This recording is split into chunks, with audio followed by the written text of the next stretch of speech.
Welcome back to MPL Recall. Kung nabitin kayo dun sa aming introductions, well, don't worry, because right now, we're gonna actually get into the meat of the show. Once more, my name is Leo, your host for this episode. Kasama natin si Rob Luna and Renmar the Reptar, aka Jawhead. And of course, we're gonna start with day one. Let's go ahead and let the highlights roll. Ano nga ba ang nangyari sa unang series ng MPL Season 7, Week 2, Day 1. That was actually Blacklist International versus Execration. And it was actually a sweep. Not 2-0 ng Blacklist International ang Execration, and they missed their hashtag Exe shot.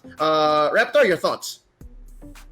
Well, I remember I was the one that cast at this game and nasorpresa ako sa sweep. I expected this to be a 3-game series pero at the end of the day, nakita pa rin natin yung ibang level ng pag-draft ng Blacklist International. The interesting thing is, Execration, little by little, we're starting to see glimpses of them na nakakagawa sila ng mga drafts na ala Blacklist, but then at the same time, andun pa rin yung flavor ng Blacklist International. But the thing is, since Blacklist, parang antagal na nila nag-experiment, during all that time they spent na medyo questionable yung mga drafts nila in the off-season with the off-season tournaments, suddenly they picked this up na nakahanap sila ng chemistry with each of those new and different picks na gumana na this time around pag roll in ng MPL Season 7, it's like hindi na experiment para sa kanila eh. It's really part of the plan, yung mga unique things na ginagawa nila with their drafts. Yep, I gotta agree, man. Blacklist is on a roll. They're on fire. Rob, may masasabi ka ba dito? Exe shot, talaga bang nahirapan sila this weekend? At dito nagsimula? Yes, sorry. I guess hindi lang sa nahirapan. I think they tried na na maging parang creative kasi they've been on against Blacklist International even before MPL Season 7 started. I'm not sure if I can say it, but it's a tournament for Juicy Legends, and they went on 3-0 against Blacklist, and their recipe against Blacklist most of the time is canceling Oh My Venus, all of his 5 heroes. So they tried to be creative na ginawa nila, hinati nila. The first 3 heroes goes to Oh My Venus, then they suddenly try to cancel heroes naman dito ni Eson. But what Execration and even other teams fail to see is that the side lane, particularly Edward and as well with Oheb, sila yung left unchecked talaga sa mga laban ng Blacklist International, and teams really have to look into it. Yeah, parang may alas, no? Sa kahit anong angulo mo tignan ang Blacklist International, and I understand the frustration from the many teams. Speaking of teams, no, we have some representatives here from Omega Esports. Si Boss Miko nandito, and of course, the Omega Esports page is actually also watching. So shout out, wag muna tayong mag-outing, no? There's still a lockdown, so stay safe, stay indoors. Saying as well, hi to Ishida, to Akan, to Golagat. We'll answer your questions later on. To 11 Harith, that's the name of the profile. To Rachel, to Mark Andrew, to Rab, to Kian, to King, to Neil de Guzman, and to Alex, to Nadare, and to Miss Ron. Okay, so ang daming nanonood, guys. Kung sino magpa-shoutouts, put it in the chat. So, first headline here for the show, the Queen versus the King. Na-checkmate ng Di Oras ang Execration. Actually, hindi naman sa Di Oras, it really just was bound to happen. There was a lack of preparation for the boys from Etivac. And real quick, I gotta ask you guys, may magagawa ba sila? Was there anything that they could have done better? Rob, you talked about banning banning Oh My Venus's heroes first. Tapos kay Eson, tama ba yun sa tingin mo? Well, syempre we can second guess it since nakita na natin yung outcome. Pero I think the better draft that actually happened against Blacklist International was the draft coming from Coach Panda during LPE.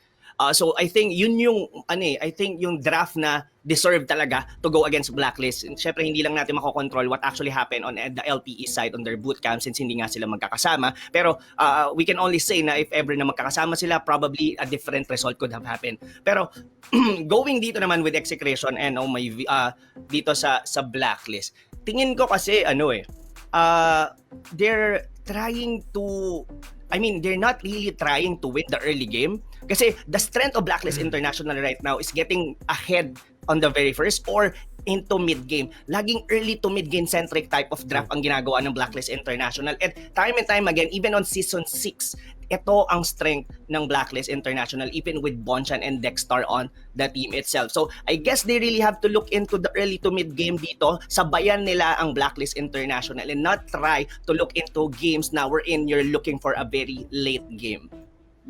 Para hindi ka mamate. Jawhead, your thoughts. Tama ba yung sinabi ni Rob? Do you agree with that? Or do you have a different idea kung para makaiwas sa mate? Well, to add to what Rob said, kailangan lahat ng mga teams na kakalabanin ng Blacklist International, look into the hero pool nila Oheb at saka ni Edward. See if there's anything that you can ban out there. Na nasubukan na nila na instead of banning Oh My Venus, or if it's a mix of Oh My Venus and then ban natin sa Wise, Oh My Venus ban natin mga heroes ni Edward, hopefully, o ni Eson, hopefully teams find a way to try to take out the hero pool of Oheb na so far in this season nakita lang natin Harith 5 games in a row and then nagdagdag din siya ng Alice during week number 2. So it's really just been Harith and Alice for him. What if teams find the way to take those away from Oheb? What do Blacklist International have ready? So hopefully that's something na tignan ng mga teams in the coming weeks. That's one way of answering the next question. I'm glad that we're kind of snowballing here. Is that one way to break the code, right? Sobrang flexible ng Blacklist International at this point. But the real question is, what do we need to break the code? Alam nating malakas sila sa early game to mid game. Tapos wala, it's too late from there. So, Rob, I gotta ask you, I think you have more thoughts on this. Feeling ko, may iba pang sagot eh. Kasi nga, kung nasabi mong malakas sila early mid, paano natin sila pipigilan? From time and time again kasi parang pagka yung coming into season 6 parang ang nangyayari kasi with the teams right now is that they're really trying to cancel Oh My Venus, and yun yung initial thoughts even on coming from first week. Second week nagiging creative na yung mga team na pinahinahati nga nila like what I've said earlier. Pero ang hindi nila what they actually fail to recognize is kung paano nila sasabay o paano nila i-break yung side lane. So if they're just going, kasi papansinin mo dito, there are only 2 types of heroes dito ni Wise na ginagamit niya. It's either he used the YSS, the Brody, or probably a Chango jungler, pero umiikot lang yun doon, and you don't have to cancel that one on the early stages of the game. The one that you could probably break is their side lane. I think I agree with Reptar, Oheb who should be the target for Blacklist International, or even Edward. Edward has been doing very, very great, especially when he's using Benedetta dito sa atin sa MPL Season 7.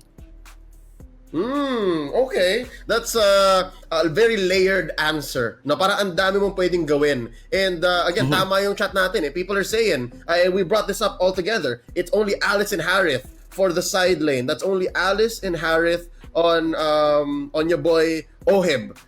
So again, there's many other parts of this formula, of this code by Blacklist na pwede pa nating i-break down. But we'll move on to the second series of the day here. Let's check out what happened between Omega Esports and Next Play, wherein ito talaga yung nasabi kong Friday pa lang nahirapan na si Next Play. Friday pa lang yung NXP fans na arguably pinakamaingay sa MPL, they were just not having a great weekend. This was a sweep, a clean sweep by Omega. Reptar, were you expecting this? I honestly wasn't. Personally, ako hindi ko in-expect. What do you think? Yeah, I thought it would be a much closer game, but then there's something about NXP where we'll discuss a little bit later on with how they from time to time bumabalik yung tendencies nila from season 6. And NXP, again, they're a team that clearly has improved, but then until now, kailangan talaga nila is consistency. And the players, Coach Doggy, they've all been very open about the process, just as like similar to how to Coach Ducky is, and the rest of the other coaches to talk about what their teams are lacking. Na for the NXP players, admit sila na for them, it's mostly on them. Like in-game, yung mga shot calling nila, yung galaw nila, may kulang minsan or they made the wrong call. Which is, kita naman ng mga viewers, where they take fights that they don't have to take. They position themselves in a way na, okay, it looks like we shouldn't take a fight, but then someone dives in and then they're forced to react. You know, yung mga tendencies nila nung Season 6, which in their opening match, we saw that, oh, wow, they're actually, tinanggal nila yun. Like, they look much better this season, but then as the weeks go on, parang little by little bumabalik.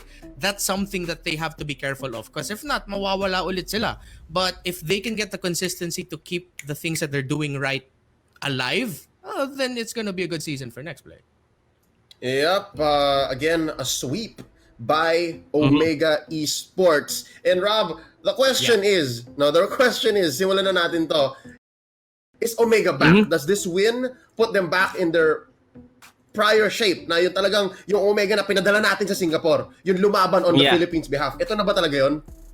I think it is it. I mean, I think Midnight even said na it was like Dale was been drafting dito, no? So meron pa nga tayong mga banters online in terms of coaches na medyo messy daw yung draft ng Omega specifically on week number 1. But I'm not gonna lie, ang messy talaga nung draft ng Omega during their first or their debut game here on MPL Season 7. That for a mage was at very sobrang cheese pick niya to the point na I think it might actually work na panggulat. Pero since Omega, they were back on their feet ngayong week number 2. And this is the one na sanay talaga tayo na makita. I mean, Haji Z with his signature ling. Kumbaga, ginamit na nila yung mga master heroes nila dito eh. And yeah, I can only say na I think Omega are back on their feet. And in terms of power rankings, I would really put them high right now. Kasi ito yung kasanayang natin makita ang Omega specifically on Season 6 wherein they are on the top 2 team behind Bren, pero tingin ko kasi itong meta na to papabor to para sa kanila. High sustain type o sa mga side lane. Toshi, we all know na magaling siyang mag-marksman, pero yung mga ganitong klase ng hero, pabor na pabor. Even with Kenji, lalo na may Angela na nasa meta, I think Kenji could be able to be going back dito sa atin sa Season 7. Yep, that's definitely something I agree with. But real quick, I gotta acknowledge our chat, no? Ang ganda ng discussion ng chat. Promise, parang sila, meron silang sariling topic, tapos tayo, pinapakinggan lang natin. Pinapakinggan lang tayo. Alright, shoutouts to Desi, Luna, to Diel, to Asanti, as well to Earl.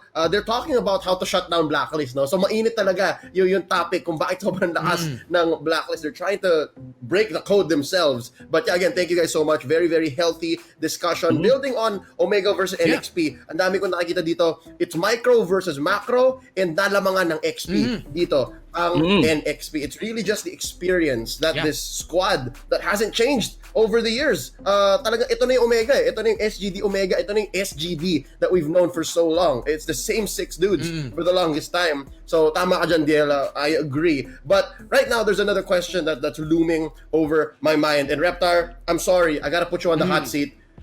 Nabanggit na ni Rob dito eh, yung nangyaring social media banter between Dale and Why Not. Diba? Si Otit. I gotta ask you, man. After 2 weeks of competition here, who's the better coach? Actually, dun sa social media thing, ad ko lang nasama din dun si si our favorite Finesse Lex na isama din dun and natawa lang ako sa sinabi ni Coach Dale na magsasabunutan yung mga kalbo. But anyway, that aside, asking if who's a better coach between Why Not and Dale, it's kind of unfair for Why Not because the easiest way to say it is Dale is better because he's been coaching and has been with ML for a far longer time and andun na yung experience and achievements niya. So that's the easy way to say it na okay, Dale is better than Why Not. Pero believer kasi ako sa mga idea ng mga ng reset or fresh starts. And matagal na si Dale ang coach ng mga players na ito ng Omega. And so yung sistema ni Dale is embedded na rin sa identity, ng individual identity ng mga players natin. But I think Dale and Omega in the Dale system, parang na-outgrow na yun na-reach na yung peak potential nila. Nationals Conference Champion, second place Season 6, underwhelming performance sa MPLI, knockout sa M2. So, Dale leaving, probably hot take, probably was the best decision for everyone. Because that means, si Coach Dale, he can reach new heights pa sa Aura with the new team, and then Omega can potentially reach new heights gamit ang bagong sistema. Now, think about it that way, si Coach Why Not is the better coach for the future of Omega kasi it just means now, whatever happens, magbabago yung team. Either for the better or for the worse, but in the end, something better and something new. That's my Change is change, right? And whatever that is, it's the only thing that is permanent. Rob, I gotta ask you the same question, man. You can just make it as simple as you'd like. Who's the better coach for Omega right now? Yeah, I agree with you, Reptar, no? Unfair yung who's the better coach eh. Pero what I can say is that, nakilala ko kasi si Ynat way back season 4 nung debut nila with Geek Fam. And I think they were the number 1 team on the main qualifiers. It's not Onic PH. So Onic PH was on the regular season. So nakikita ko kasi si Ynat in terms of drafting, ano siya eh, more on a life coach ko siyang nakikita. Kasi whenever he's with his team, parang yung aura or yung chemistry nila, parang mas ganado sila maglaro because why not is there. And I think that is something na hindi mo maituturo sa basta-basta sa mga coaches kasi innate ability yun eh. Yung charisma na yon, siya lang yung meron nun. And in terms of drafting, sabihin na natin technically baka mas magaling in terms of experience dito si Dale, pero what why not could probably provide with this team is that pwede niyang bigyan ng mga things like pwede niyang palakasin yung loob nito. He could provide analytical things na ganito yung ginamit noon before and that. And given that sila rin yung pumasok on Geek Fam on season 4, might as well marunong mag-draft si Otit. And nakita naman natin on week number 2, I can therefore say Otit is really a plus here on Omega. And I'm really excited na makita pa kung ano-ano pa yung mga pwede nilang i-explore dito sa MPL Season 7. All right, well said, Rob and Renmar, the Reptar, aka Jawhead. Real quick, sasagutin ko na lang yung tanong na to. In my own way, masarap magluto ng bulalo si Otit, aka Ynat. Alright, let's just put it at that. Nung nasa Geek Fam bootcamp pa sila, nagluluto siya doon araw-araw and nabiyayaan ako. Nakatikim ako ng luto ni Otit. But right now, real quick guys, we're gonna take a quick break. Thank you guys again so much for joining us on MPL Recall. When we come back, we're gonna be talking about day 2. Don't go anywhere. Kami ang magbabalik.